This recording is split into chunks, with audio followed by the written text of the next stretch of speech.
जय राधा माधव जय कुंज बिहारी।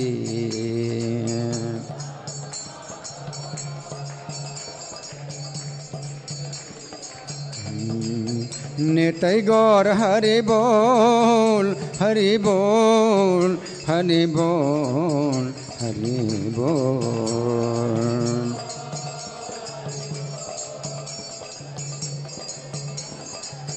जय प्रभुपदा प्रभुपदा प्रभुपदा जय प्रभुपदा।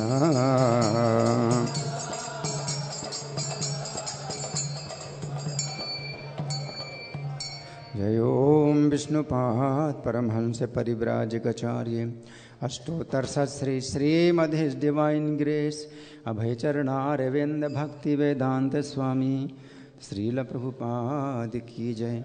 नेत्र लीला प्रविष्ट इस्कॉन फाउंडर आचार्य saviour of the whole world Shrila Prabhupada की जय।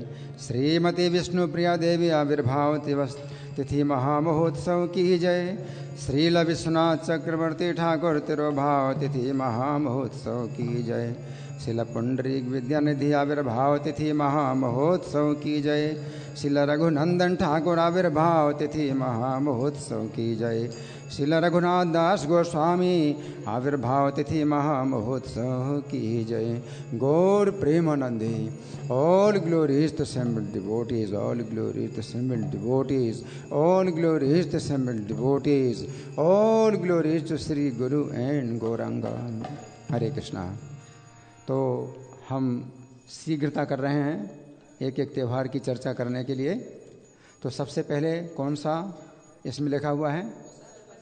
बसंत पंचमी। ठीक है, तो बसंत पंचमी चर्चा करेंगे।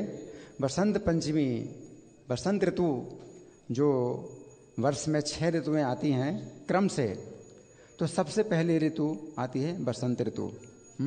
और वो होती है चैत्र और वैशाख 2 महीने। तो चंद्रमा के अनुसार जो वर्ष होता है वो शुरू होता है चैत्र के महीने से। तो बसंत ऋतु सबसे पहले आती है चैत्र और वैशाख के महीने में, 2 महीने की होती है। लेकिन आज बसंत पंचमी है तो कई लोग इसमें भ्रांत हैं कि बसंत ऋतु तो चैत्र से शुरू होगी, तो 40 दिन पहले ये बसंत पंचमी कैसे आ गई।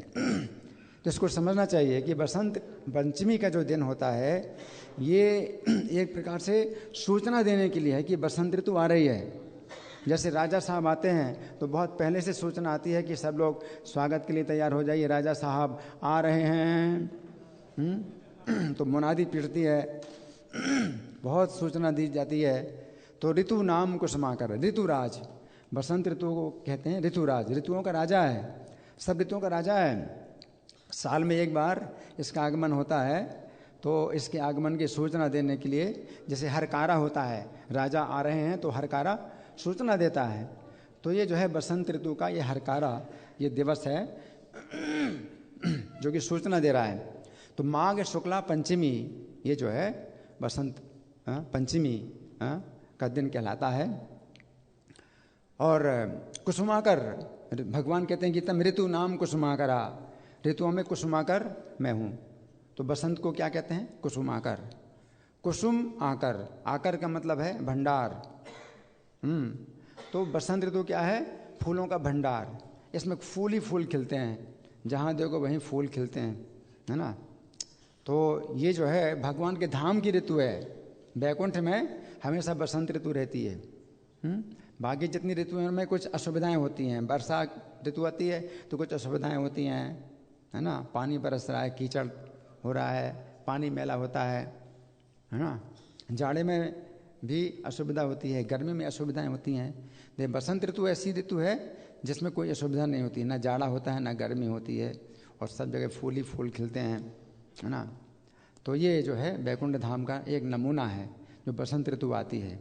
तो बसंत ऋतु, क्षमा करिए, आज जो बसंत पंचमी है तो इसमें एक बड़ी सुंदर घटना है, मैं हमेशा सुनाया करता हूँ। ये जो घटना है बसंत पंचमी के दिन जो हुई थी, तो भगवान कृष्ण की एक बड़ी अद्भुत लीला हुई थी इस दिन। तो गर्ग संहिता से मैं आपको पढ़ के सुनाऊंगा। बहुत ही ये दिव्य लीला है और मनोरंजन करने वाली है। तो आप लोग सुनिए, ये कथा सुना रहे हैं नारद जी, और किसको सुना रहे हैं? राजा बहुलास्व को, जो मिथिला के राजा हैं। मिथिला के राजा सभी जनक कहलाते हैं। भगवान कृष्ण के समय में जो जनक थे वो बहुलास्व नाम के जनक थे। तो नारद जी उन बहुलास्व नाम के जनक को, मिथिला के राजा को सुना रहे हैं। तो नारद जी कहते हैं, हे मिथिलेश्वर, अब दूसरी प्रकार की गोपियों का वर्णन सुनो। 100 प्रकार की गोपियों के यूथ हैं भगवान कृष्ण की लीला में, ब्रज में ये जो है प्रकट हुई थी, उत्पन्न हुई थी। 100 प्रकार की गोपियां हैं। तो उनमें से ये जो जिन गोपियों की चर्चा इसमें आ रही है, ये चर्चा समस्त पापों को हर लेने वाली है। आप सुनेंगे और चोरी हो जाएगी, बहुत बड़ी। क्या चोरी हो जाएगी? आपके पापों की चोरी हो जाएगी। अगर आप नहीं चाहते चोरी हो तो न सुनो, तो मत सुनो क्योंकि चोरी होने वाली है। समस्त पापों को हर लेने वाला ये कथानक है, पुण्यदायक है, श्री हरि के प्रति भक्ति भाव की वृद्धि करने वाला है। अन्यासाम चैव गोपीनाम वर्णनम शृणु मैथिले, सर्व पापे हरम पुण्यम हरि भक्ति विवर्धनम। हे राजन, ब्रज में 6 वृषभानु हुए हैं। राधा रानी की पिता वृषभानु नहीं है, राधा रानी की पिता है वृषभानुवर। वृषभानुवर उसे कहते हैं जिसके पास 50 लाख गौएं हों, है ना। लेकिन जो वृषभानु है, वृषभानु कहते हैं उसको जिसके पास 10 लाख गौएं हों। तो वृषभानु 6 हैं ब्रज में, वो राधा रानी के पिता नहीं है। तो जो 6 वृषभानु हुए थे उनके नाम इस प्रकार हैं: नीतिविद वृषभानु, दूसरे मार्गद वृषभानु, तीसरे शुक्ल वृषभानु, चौथे पतंग वृषभानु, 5वें दिव्य वाहन वृषभानु और 6वें गोपिष्ठ वृषभानु। तो इनके घरों में लक्ष्मी नारायण के वरदान से जो कुमारियां उत्पन्न हुई हैं, उनमें से कुछ तो रमा वैकुंठ वासिनी स्त्रियां थीं, कुछ समुद्र से उत्पन्न हुई लक्ष्मी जी की सखियां थीं, कुछ अजित पद वासिनी गोपियां थीं, कुछ ऊर्ध्व वैकुंठ लोक निवासिनी गोपियां थीं, लोकाचल वासिनी समुद्र संभवा लक्ष्मी की सहचरियां थीं। कई प्रकार की गोपियां इन 6 वृषभानुओं के घर में उत्पन्न हुई। इन्होंने सदा श्री गोविंद के चरण कमल का चिंतन करते हुए पूरे माघ महीने का व्रत किया। तो माघ का महीना चल रहा है, तो पूरे माघ महीने का व्रत किया, लेकिन पूरे माघ महीने का व्रत नहीं कर पाई, बीच में उनको फल मिल गया। तो माघ का महीना जो है ये शुक्ल पक्ष, माघ शुक्ल ये पंचमी है। तो इसका मतलब कि 15 और 5 20 दिन, माघ महीने के 20 दिन का उन्होंने, अभी व्रत चल ही रहा था, 20 दिन ही हुए थे, और आज के दिन भगवान ने उनके व्रत का फल दे दिया। पूरा महीना भी बीतने नहीं पाया। तो इस व्रत का उद्देश्य था श्री कृष्ण को प्रसन्न करना।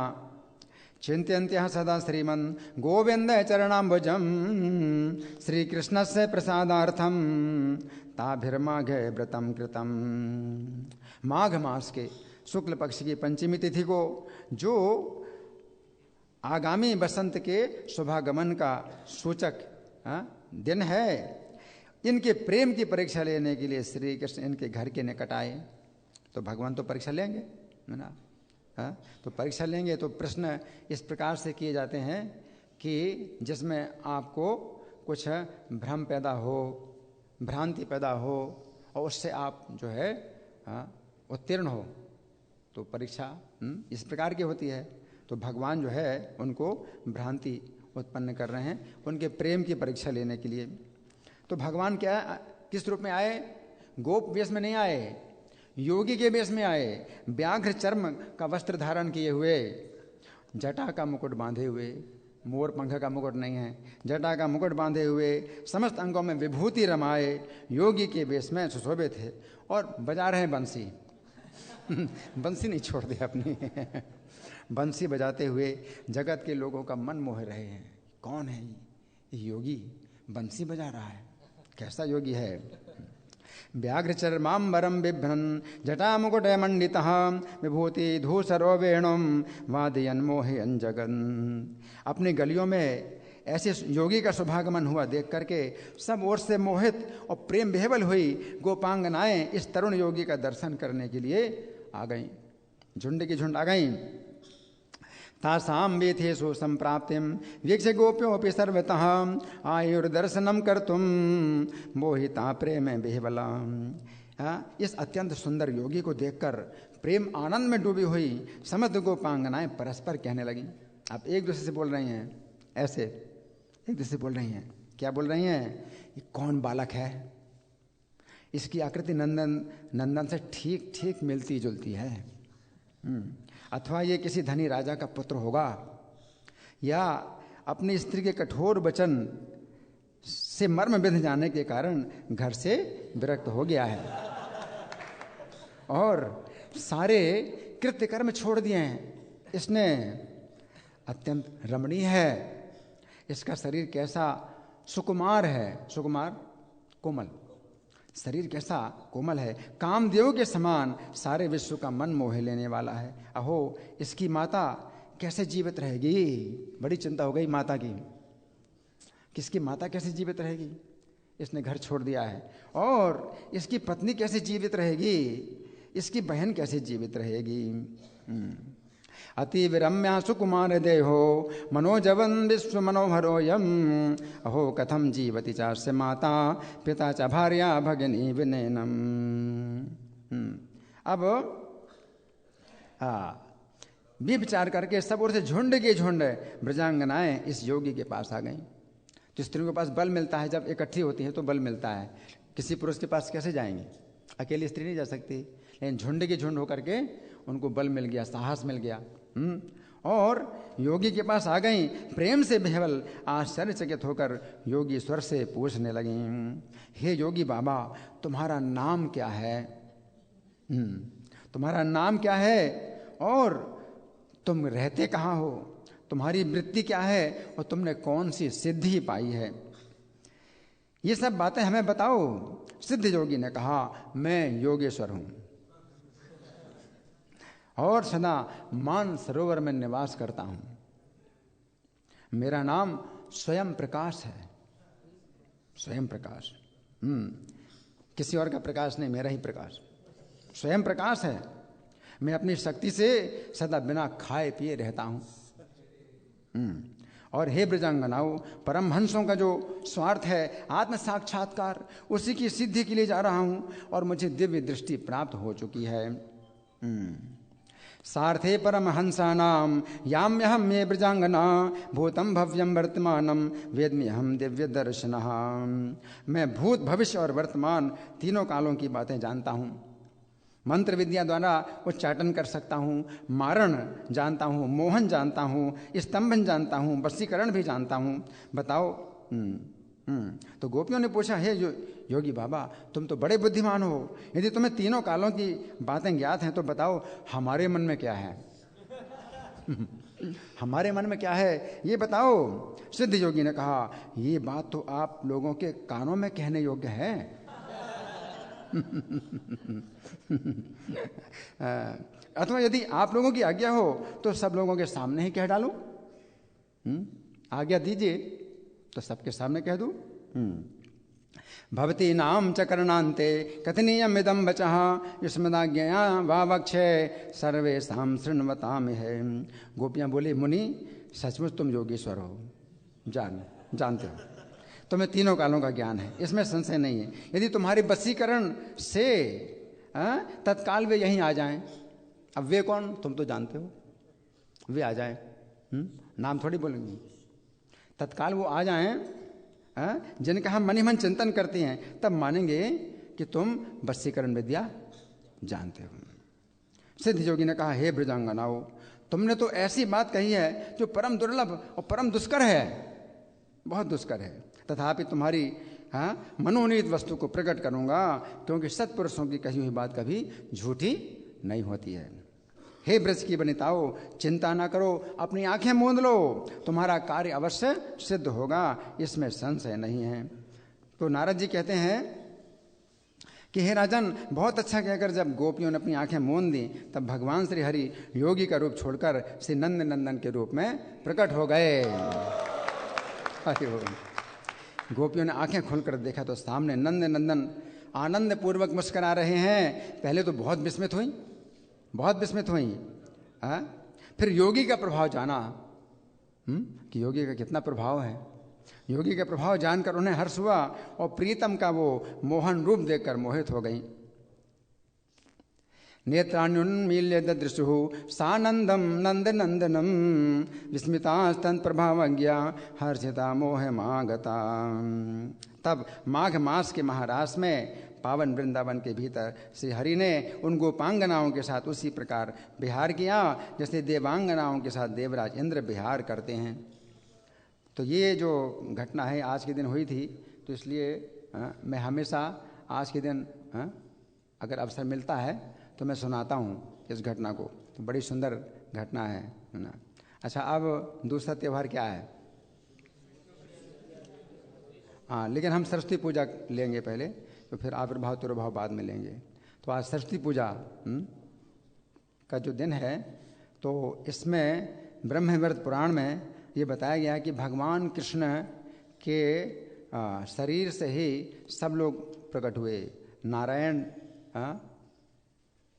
का आविर्भाव हुआ, महादेव का आविर्भाव हुआ, ब्रह्मा जी का आविर्भाव हुआ, धर्म का, इसके बाद सरस्वती का आविर्भाव हुआ। तो आप सुने बड़े ध्यान से कि ये क्रम से जो है, जो मैंने नाम बताए हैं, उनके बाद सरस्वती का आविर्भाव हुआ। तो श्री कृष्ण के मुख से ये देवी प्रकट हुई। श्री कृष्ण के मुख से एक शुक्ल वर्ण वाली देवी प्रकट हुई जो वीणा और पुस्तक धारण किए हुए थी। तो भगवान के शरीर से जब प्रकट होते हैं तो बच्चे के रूप में नहीं प्रकट होते हैं कि बच्चे होंगे, बड़े होंगे, उनको पाला जाएगा, दूध पिलाया जाएगा, ऐसा नहीं है। पूर्ण विकसित जो है, जितने भी भगवान कृष्ण के शरीर से प्रकट होते हैं देवता, तो वो पूर्ण विकसित हैं वो, और पूर्ण ज्ञान से युक्त हैं। तो जो देवी हैं, शुक्ल वर्ण वाली देवी प्रकट हुई जो वीणा और पुस्तक धारण करने वाली थी, करोड़ पूर्ण चंद्रमाओं की शोभा से संपन्न। कितने चंद्रमा?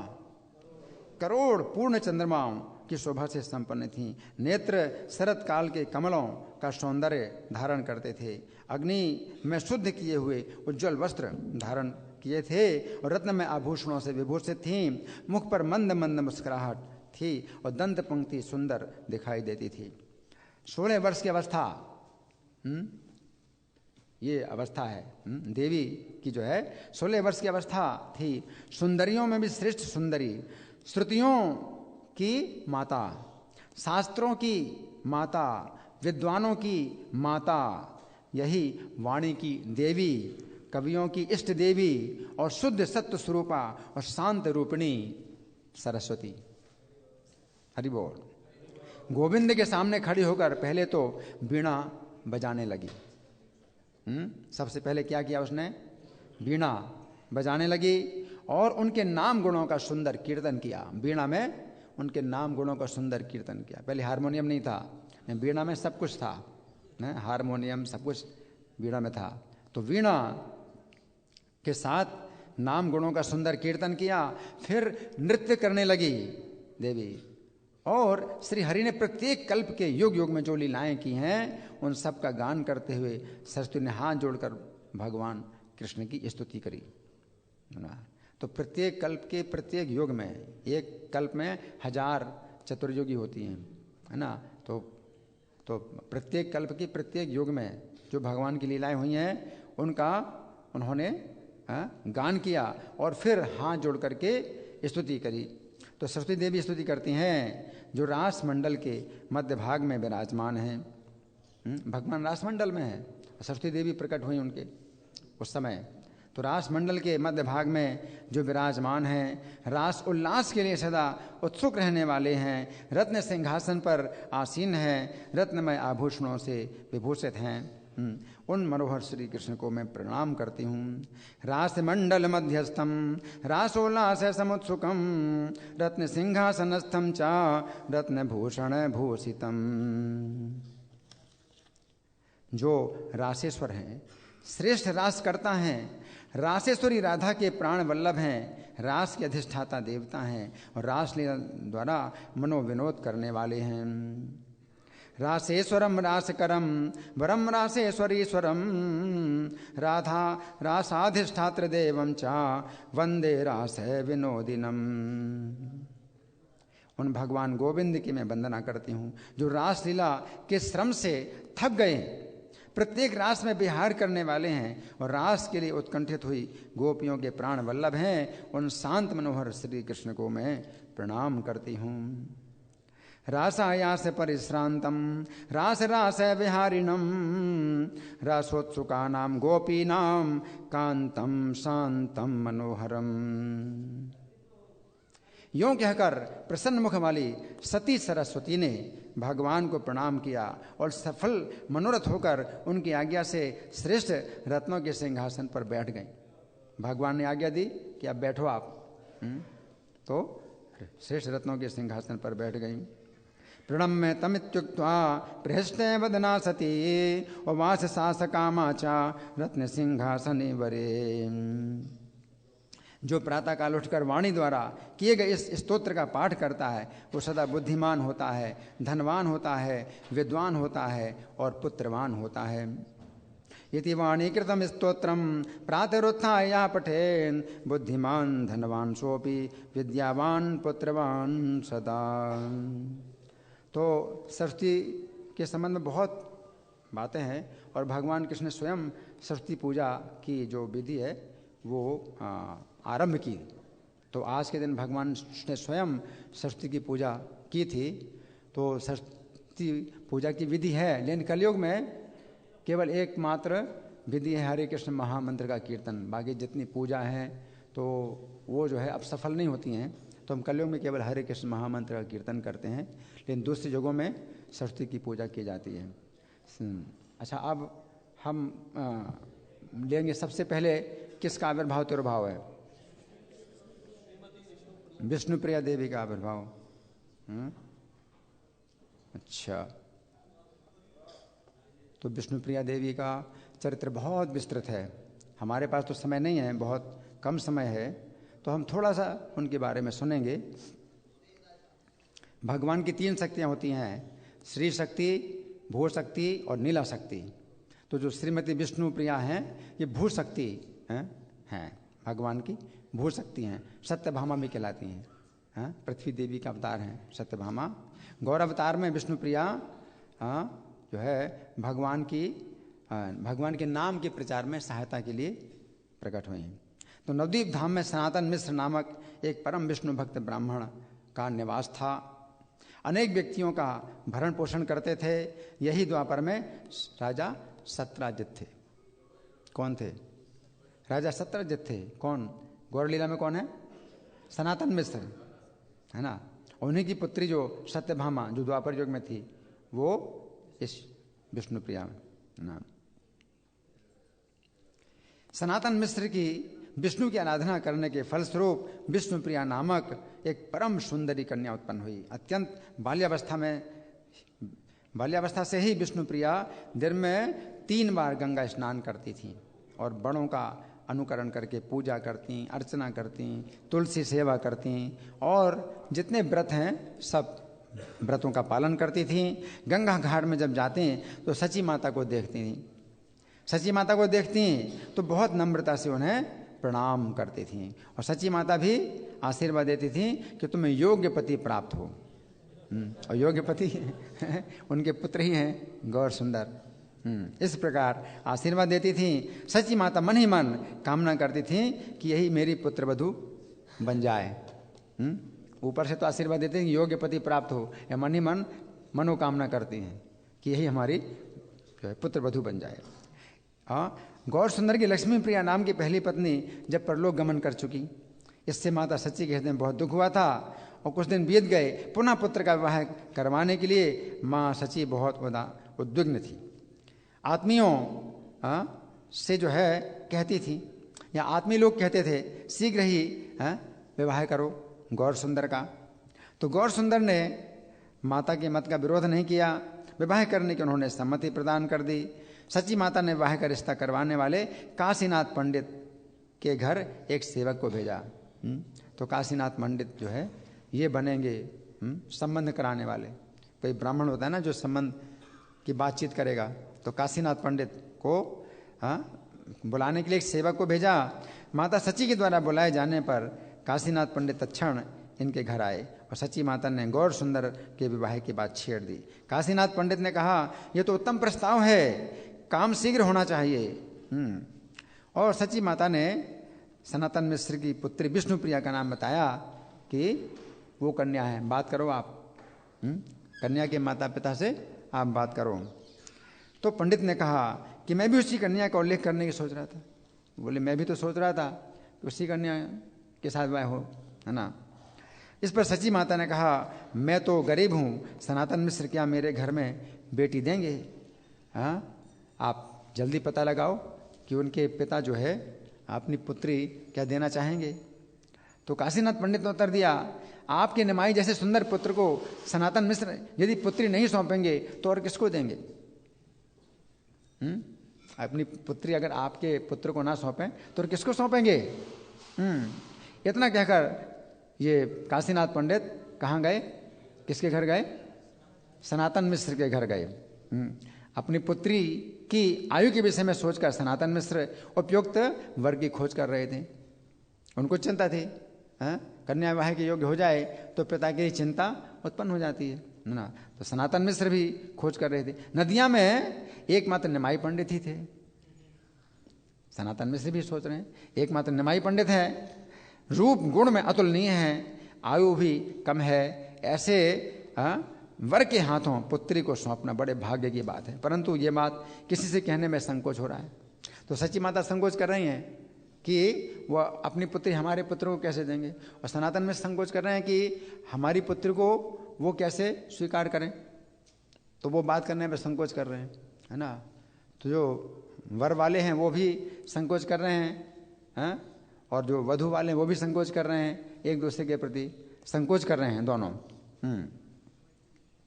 केवल मन से ही भगवान से प्रार्थना करते थे, हे हरि, यदि मैंने पूर्व जन्म में कुछ पुण्य किया है तो मेरी पुत्री के लिए निमाई पंडित वर प्राप्त हो जाए। ये सनातन मिश्र प्रार्थना कर रहे हैं। उसी दिन दोनों ब्राह्मण ब्राह्मणी बैठकर पुत्री के विवाह के विषय में विचार कर रहे थे। इसी बीच में घटक आ गए काशीनाथ पंडित। घटक का मतलब जो संबंध कराए, है ना, उसको मध्यस्थी भी बोल सकते हैं। तो काशी मिश्र आ गए, काशीनाथ पंडित आ गए, काशी मिश्र नहीं, काशीनाथ पंडित आ गए और मिठाई पानी देकर आदर सत्कार किया। सनातन मिश्र ने समझ लिया कि अच्छा समाचार लाए हैं, अवश्य ही अच्छा समाचार लाए होंगे। तब पूछा कि क्या समाचार है? तो पंडित ने कहा कि तुम विश्वंभर पंडित को अपनी पुत्री दान करो। बोले हरि बोल।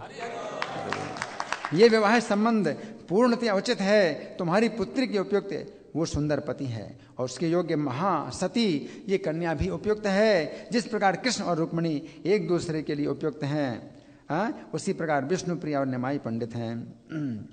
जेनो कृष्ण रुक्मिणी ते अन्योने उचित से मतो विष्णुप्रिया निमाई पंडित। तो काशीनाथ के इस प्रस्ताव को सुनकर सनातन मिश्र और उनकी पत्नी खुशी से फूले नहीं समाये। अंतर्यामी भगवान ने भाव के अनुरूप ही फल का प्रबंध कर दिया। तब सनातन मिश्र ने कहा, काशीनाथ, इस विषय में मैं क्या कहूँ? यदि मेरे कुटुंब का सौभाग्य हो तो इस प्रकार का वर मिलेगा। दूसरे आत्मीय लोग कहने लगे, भाग्य के बिना ऐसा वर नहीं मिल सकता, तुम्हारी बेटी के भाग्य में होगा तो ऐसा वर मिलेगा। इसके बाद काशीनाथ पंडित के साथ आवश्यक सभी विषयों पर मिश्र जी ने विचार विमर्श किया। इस तरह से सारा निश्चय करके काशीनाथ पंडित सची माता के घर आए। उन्हें सब कुछ बताया। सची माता ने कहा, मेरा तो और कोई नहीं है, केवल हरि ही हैं। सची माता बोली, मेरा तो और कोई नहीं, हरि हैं। निमाई पंडित के विवाह के समाचार से सभी बहुत प्रसन्न हुए और शिष्य लोग कहने लगे, निमाई पंडित उस समय क्या थे? शिक्षक थे ना, सिखाते थे, व्याकरण सिखाते थे। तो शिष्य लोग कहने लगे, पंडित जी के विवाह में हम लोग दान देंगे। तो बुद्धिमंत खान जो बहुत धनी थे वो बोले, सारा खर्चा मैं उठाऊंगा। बुद्धिमंत खान, सारा खर्चा मैं उठाऊंगा। निमाई के मित्र मुकुंद संजय ने कहा, भाई खर्चे का कुछ हिस्सा तो हमें भी उठाने दो, हमें भी तो खर्चा करने दो। इस विवाह का आयोजन कुछ ऐसा होगा कि जैसे राजकुमार का विवाह होता है, तो सब नवद्वीप में शोर मच गया कि निमाई पंडित का विवाह है। विवाह का आयोजन होने लगा। विवाह मंडप के ऊपर बड़े बड़े चंदोवा फैलाए गए। भूमि तल पर चौक पूरा गया। केले के पेड़ और पूर्ण घट और आम्र मंजरी और दीप और धान्य और दही, इन सब के द्वारा स्थान को सजाया गया। उस समय नवद्वीप में जितने वैष्णव ब्राह्मण रहते थे उनको विवाह से पहले के संस्कार में आमंत्रित किया गया।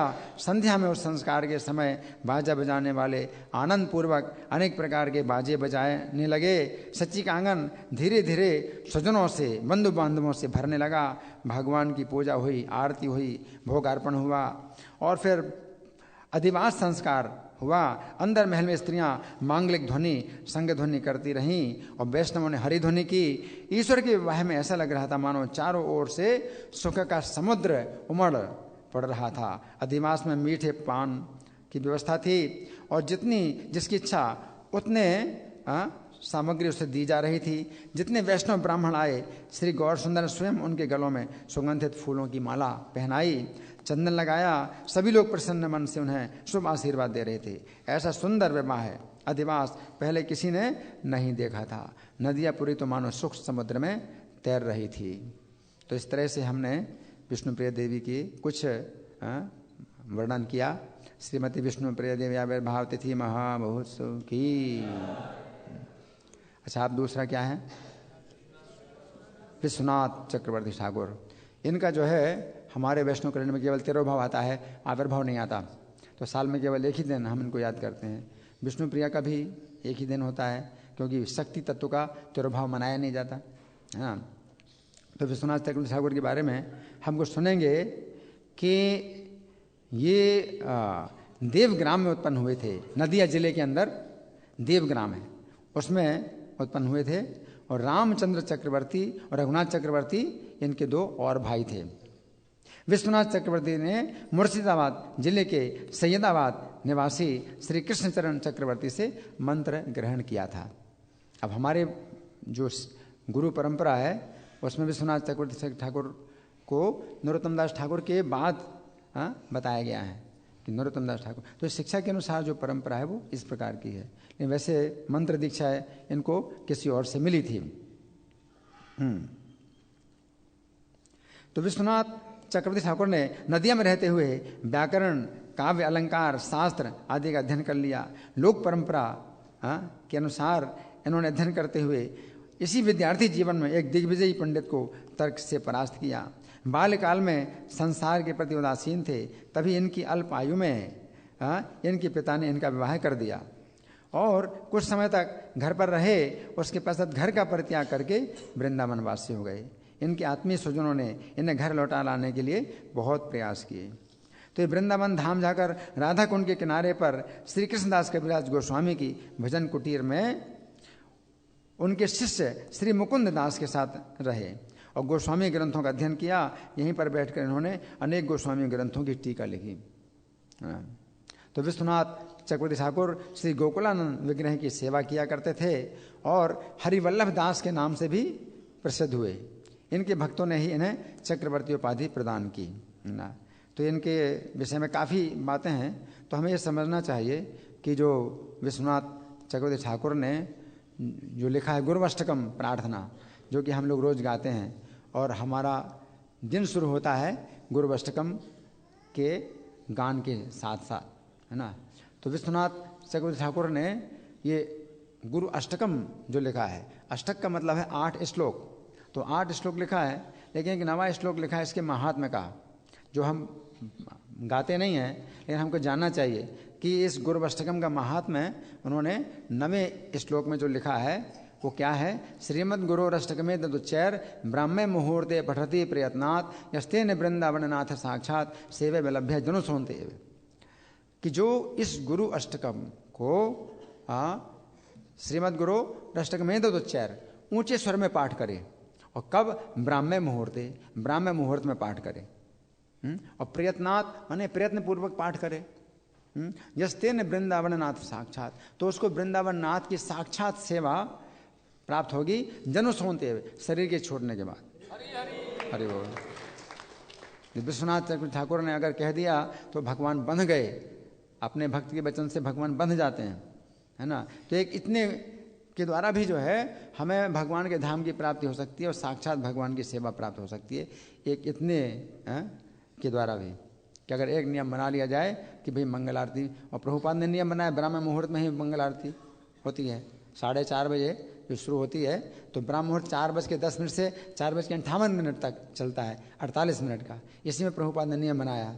तो ये जो है बहुत अच्छा जो है ये अवसर हमें मिला है कि अगर इसका पाठ हम जो है जब माइक मिलता है तब तो गाते हैं जोर से, जब माइक नहीं मिलता है तो फिर नहीं गाते।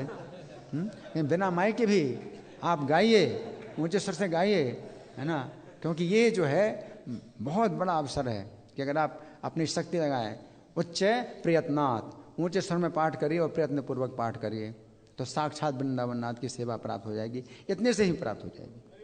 हरि बोल। श्रील विश्वनाथ चरित्र ठाकुर तिरुभाव तिथि महामहोत्सव की। इसके बाद क्या है, पुंडरीक विद्यानिधि, तो इनके बारे में कुछ सुनेंगे। श्री गौर सुंदर पुंडरीक को पिता कहा करते थे। हाँ, ये विद्यानिधि भी कहलाते हैं, प्रेम निधि भी कहलाते हैं, आचार्य निधि भी कहलाते हैं। और कवि कर्णपुर ने इन्हें वृषभानु का अवतार कहा है, जो राधा रानी के पिता हैं। वृषभानु तयाख्यातः प्रायः ब्रजमंडले अधुना पुंडरीकाक्षो विद्यानिधि महाशयः। गौर गणोद्देश दीपिका में श्लोक संख्या 54 में ये बताया गया है कि पूर्व में ब्रजमंडल में जो राजा वृषभानु थे वे ही पुंडरीकाक्ष विद्यानिधि हैं। ये माधवेंद्रपुरी के शिष्य हैं।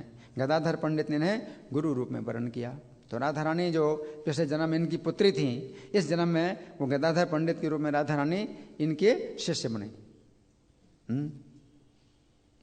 इनके पिता का नाम था वाणेश्वर और माता का नाम था गंगा देवी। इनकी पत्नी का नाम था रत्नावती। चट्टगांव शहर के 6 कोस उत्तर में हाट हजारी थाना से 1 कोस पूर्व मेखला गांव में इनका निवास था। तो इनका जो भजन मंदिर है पूरी तरह जीर्ण अवस्था में पहुंच चुका है।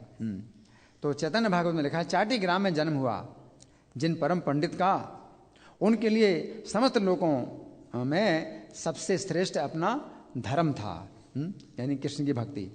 निरंतर कृष्ण की भक्ति के समुद्र में तैरा करते थे, अतः इनकी देह में अश्रु, कंपन, पुलक आदि हमेशा बने रहते थे। पैरों से स्पर्श हो जाने के भय से गंगा में स्नान नहीं करते थे।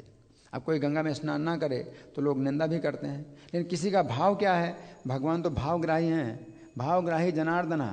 तो कोई गंगा में स्नान ना करे तो उसमें भी भाव क्या है, वो भगवान तो उसको ग्रहण करते हैं। भगवान ही सोचते हैं गंगा में क्यों नहीं स्नान करता है, बड़ा पापी है। तो लोग सोचते थे कि भाई ये ठीक नहीं है, ये जो है अशुद्ध, बड़ा अशुद्ध है, गंगा में स्नान नहीं करता ना। लेकिन ये चिंता नहीं करते। इनका भाव ये था कि गंगा जल पैरों से स्पर्श हो जाएगा, तो गंगा में स्नान नहीं करते थे। और गंगा में जो लोग कुल्ला करते, दातून करते अथवा बालों को धोते थे, तो देखकर इनका मन बड़ा दुखी होता था। इसलिए रात के समय ही गंगा का दर्शन करते थे, दिन में गंगा का दर्शन करने भी नहीं जाते थे। तो ये भाव, लोग सोचते थे देखो कितना पापी है, ये गंगा का दर्शन नहीं करता है, गंगा में स्नान नहीं करता है ना।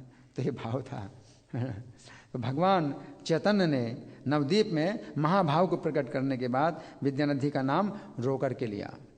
तो भगवान जिसका नाम लेकर के रोए, कितना भाग्यशाली। तो भगवान रोते थे इनका नाम लेकर के, कि तुम कहाँ हो, तुम कब आओगे, है ना। तो नृत्य करके श्री चैतन्य बैठ गए और पुंडरीक बाप, ओ मेरे बाप पुंडरीक, मेरे बंधु रे, कब मैं तुम्हें देख पाऊंगा। उच्च स्वर से रोदन करने लगे। चैतन्य के इतने प्रिय थे विद्यानिधि, ऐसे सब भक्तों को गौरनिधि ने प्रकट किया। तो विषयी लोगों की तरह रहा करते थे। नवद्वीप नगर में भी रहने के लिए इनका एक मकान था। तो इसमें ये घटना बड़ी प्रसिद्ध है, तो मैं ज़्यादा नहीं जाऊंगा इसमें, कि मुकुंद जो है ले गए गदाधर पंडित को कि आपको बहुत बड़े वैष्णव का दर्शन कराएंगे। और इनका ठाट बाट देकर गदाधर पंडित को जो है बड़ी वो हुई, मतलब एक प्रकार से दोष बुद्धि पैदा हुई कि ये तो जो है विषयी आदमी है, ये तो भोग विलास में लगा हुआ है। लेकिन मुकुंद ने समझ लिया तो एक श्लोक श्रीमद् भागवत का पाठ किया, उसमें पुंडरीक विद्यानिधि की ऐसी हालत हो गई कि गदाधर पंडित को फिर बड़ा जो है भय हो गया कि मैंने एक वैष्णव का अपराध कर दिया है, कि मन में ऐसा उल्टा सोच लिया। और इसलिए फिर गदाधर पंडित इनके शिष्य हुए अपने अपराध को दूर करने के लिए। इसलिए पुंडरीक विद्यानिधि क्या है, आविर्भाव तिथि महामहोत्सव की। इसके बाद क्या है, रघुनंदन ठाकुर, है ना। तो रघुनंदन श्रीखंड में मुकुंदास, माधवदास और नरहरि सरकार, ये 3 भाई रहते थे। सबसे बड़े मुकुंद, उनसे छोटे माधव, उनसे छोटे नरहरि, 3 भाई। मुकुंदास के पुत्र थे रघुनंदन ठाकुर।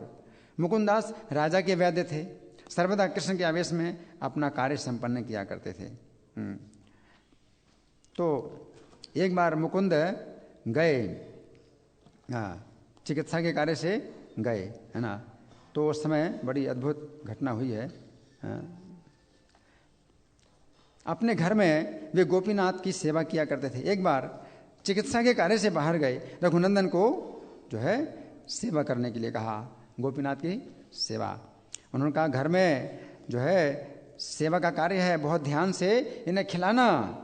मुकुंदास चले गए और पिता की आज्ञा पाकर गोपीनाथ के सामने रघुनंदन आए और क्या कहा था पिता ने, कि बड़े यत्न से खिलाना। अच्छा, आयु के अनुरूप बच्चों जैसी बुद्धि थी, तो भगवान को खाओ खाओ कहकर रोने लगे। खाओ खाओ, भगवान को जो है कृष्ण भगवान उस प्रेम के वशीभूत होकर अंत में स्वयं को रोक नहीं सके। तभी अदृश्य रूप में होकर उन्होंने सारा भोग खा लिया। मुकुंदास ने लौटकर बालक से कहा, जाओ प्रसाद का नैवेद्य लाओ।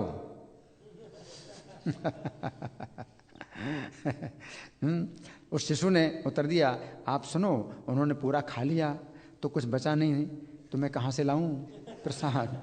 इस बात को सुनकर विस्मित हुए।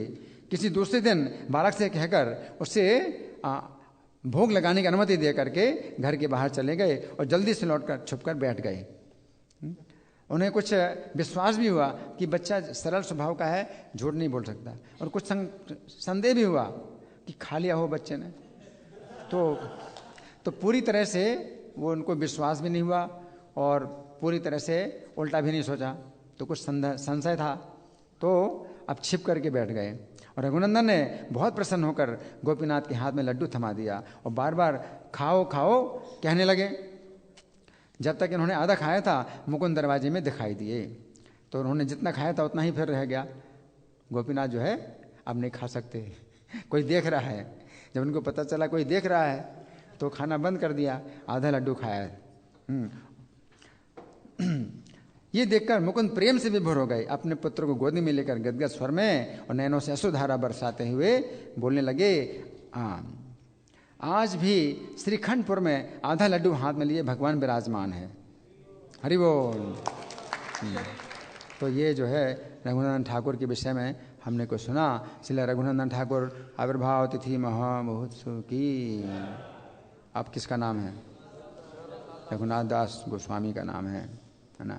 तो रघुनाथ दास गोस्वामी का चरित्र बहुत विस्तृत है, तो हम थोड़ा सा ही उसमें से कुछ सुनेंगे।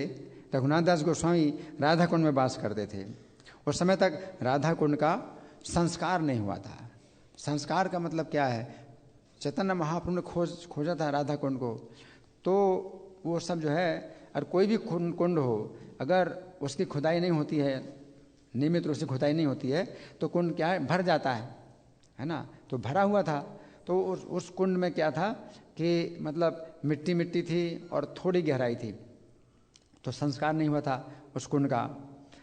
तो रघुनाथ बीच बीच में उस कुंड के सुंदर रूप से संस्कार करवाने की बात सोचा करते थे कि इसकी अच्छी खुदाई करवाई और इसकी गहराई जो है इसकी बनाई जाए, है ना। तो भगवान हृदय में बैठे हैं अपने भक्त के, और उसके जो है भगवान कहते हैं वांछा, भक्त वांछा कल्पतरु। भगवान भक्तों की वांछा को पूरी करने के लिए कल्पतरु हैं। तो भगवान ने क्या किया कि एक बहुत धनी श्रेष्ठ अनेक कष्ट सहकर पैदल ही बद्रिकाश्रम में गया था। उसने बद्रीनाथ देव की बहुत भक्ति से पूजा की और बहुत सारा धन अर्पित किया। उस दिन बद्रिकाश्रम में रात व्यतीत की, तो रात में स्वप्न दिया किन्होंने? बद्रीनाथ जी ने सपना दिया और कहा तुम ये सारा धन लेकर ब्रज के आरिट ग्राम में जाओ। आरिट ग्राम, अरिष्ट ग्राम को आरिट ग्राम बोलते हैं। हाँ, ब्रज के आरिट ग्राम में जाओ और रघुनाथ दास नामक एक मेरा परम भक्त है, उसी को ये धन सौंपो। यदि वो धन लेने से मना करे, देखो बद्रीनाथ सब बता रहे हैं, वो मना करेंगे है ना, धन लेने से मना करे तो उससे मेरी बात कहना और दोनों कुंडों के संस्कार करवाने की बात याद दिला देना कि तुमने सोचा था, तो बद्रीनाथ जी ने भेजा है ये धन आपके लिए। आपने सोचा था कि दोनों कुंड का संस्कार कराना है ना, तो याद दिला देना। इसके लिए बद्रीनाथ जी ने ये धन भेजा है तुम्हारे लिए। तो सपने देखकर सेठ को बहुत प्रसन्नता हुई। इतना सपने में डिटेल कैसे मिलेगा? सपने में इतना डिटेल कि रघुनाथ दास हैं, आरिट ग्राम है, वहाँ जाना है, और ये अगर वो ऐसा मना करे तो ये कहना, तो ये सब जो है बातें सोच करके बहुत प्रसन्नता हुई। सुखपूर्वक अपने घर लौटे और आज्ञा का पालन करने के लिए ब्रज धाम में आरिट ग्राम में जाकर रघुनाथ दास गोस्वामी को दंडवत करके सारा वृतांत सुनाया। सारी बात सुनकर रघुनाथ दास गोस्वामी बहुत चमत्कृत हुए, बहुत विस्मित हुए। राधा कुंड, श्याम कुंड के संस्कार की अनुमति प्रदान कर दी। तो रघुनाथ दास गोस्वामी ने कहा कि मैं तो धन नहीं लूँगा, लेकिन मेरी इच्छा के अनुसार आप ये कार्य कराइए।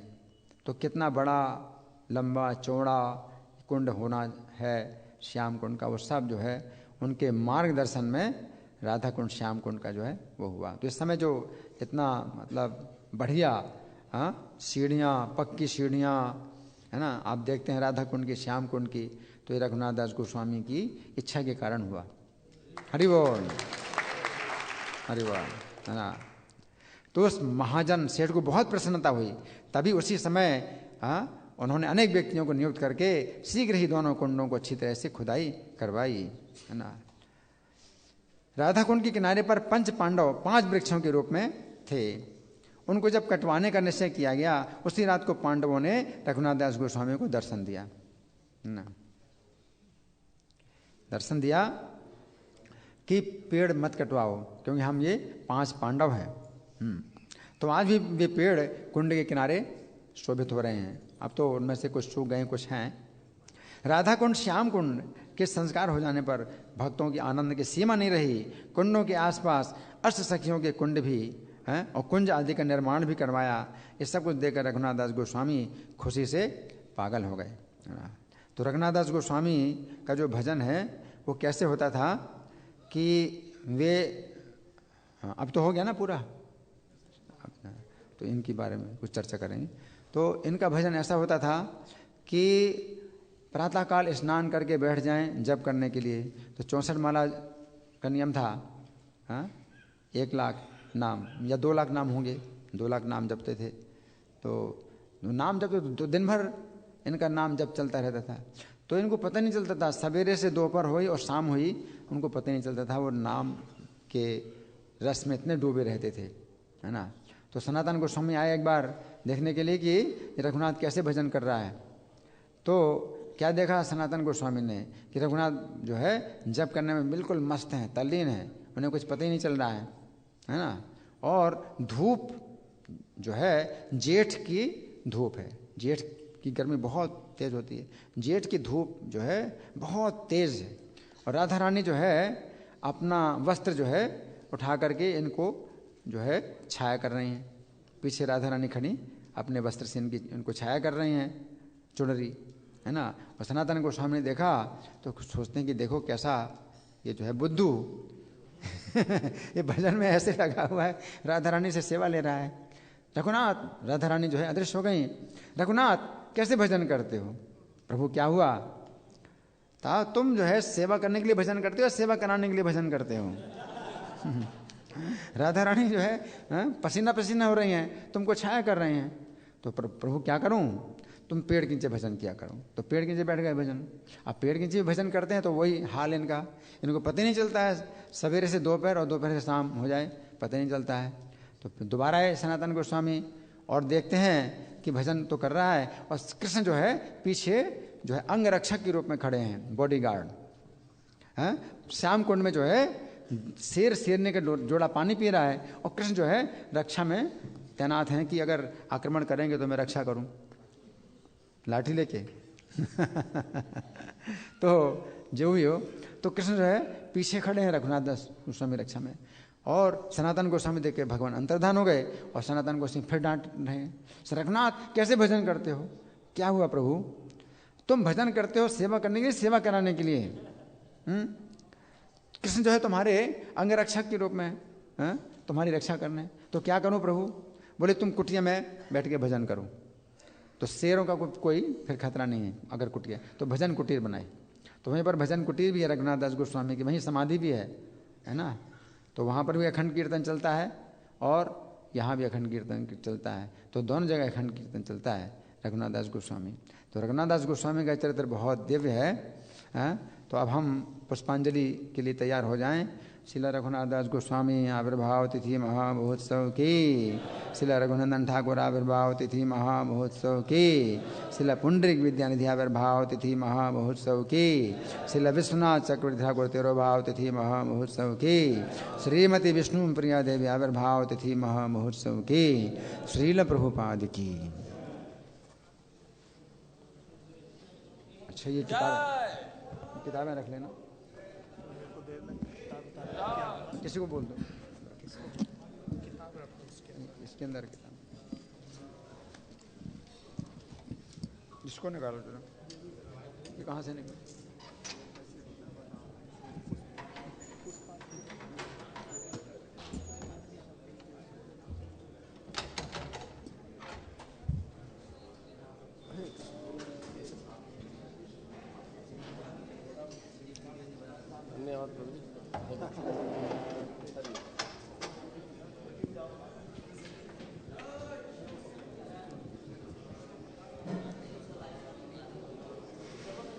हरे कृष्णा। सब लोग आ जाएं पुष्पांजलि के लिए, शुरू करें।